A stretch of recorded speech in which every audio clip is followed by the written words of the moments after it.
Komen yang saya selalu dapat, artis-artis je I panggil. Memang betul I panggil kawan-kawan I. Alhamdulillah 3-4 orang dah berhijab lepas join kelas saya.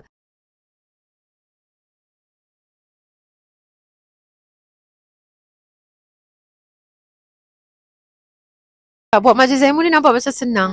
Tapi dia sukar sebab kita nak jemput orang kan. Kita nak kena layan banyak-banyak kerana.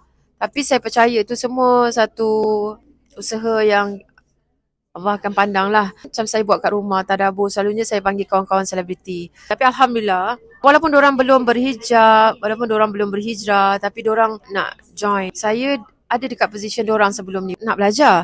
Tapi saya tak tahu nak pergi kat mana. Kalau saya pergi kat tempat ramai-ramai, saya takut saya dijudge. Nanti orang okey ke tengok aku belum pakai tudung tapi aku nak belajar kan. So sebab tu saya wujudkan dekat rumah saya. Which is saya nak diorang rasa comfortable, rasa diterima, tak rasa awkward untuk belajar kan. Alhamdulillah daripada jemaah saya pun 3-4 orang dah berhijab lepas join kelas saya.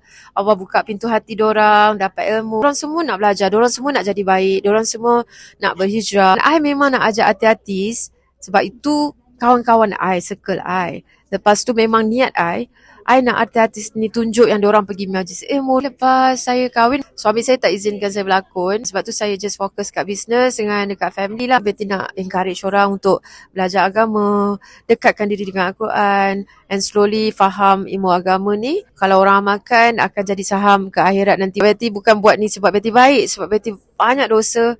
Betty dah buang masa Betty bertahun-tahun buat benda yang tak sepatutnya and influence orang buat benda yang tak betul. Di tengah ada time ni Betty ajaklah orang buat benda baik.